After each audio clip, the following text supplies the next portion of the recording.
Man tikai pavisam īsa piezīme, ņemot vērā, ka, manuprāt, te izskanēja no tribīnas ļoti svarīga informācija, ko bijušajai izglītības un zinātnes ministrs kundzei noteikti būtu vērts paklausīties.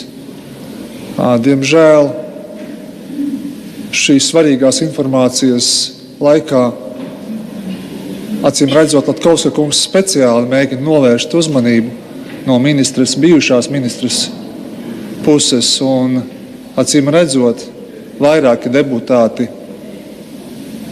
es teiktu, uzspēlēti, skaļi runāja, tādā veidā parādot, ka no šeit skanošā informācija nav svarīga. Ziniet, kad mēs bijām pie Dombura kunga raidījumā par to, kādai jābūt 15. saimai, es teicu, ka tai, manuprāt, jābūt mazāk orbāniskai. Un raidījuma vadītājs lūdza, lai es nosaucu konkrētus politiskos spēkus.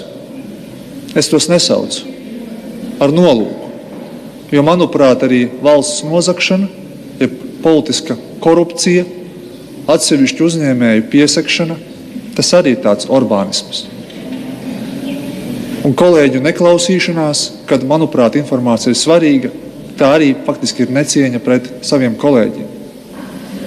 Es aicinu, lai vēlētāji izvērtē par to, par ko viņi balsos, protams, un es gribu redzēt 15. saimu tādu, kas ir spējīga uzņemties atbildību ne tikai par saviem lēmumiem, bet arī par valdības darbu. Šajā gadījumā pieprasījums ir par vienas ministrijas darbu. Es aicinu ar šo balsojumu jums parādīt, ka jums tiešām rūp tas, kas notiek ministrijās, un jūs esat gatavi atbalstīt pieprasījumu, kas ir argumentēts, pamatots un acīm redzami uzturams. Tādā veidā jūs parādīsiet, ka patiešām jums ir vērts būt arī 15. saimā. Aicinu atbalstīt šo pieprasījumu. Paldies!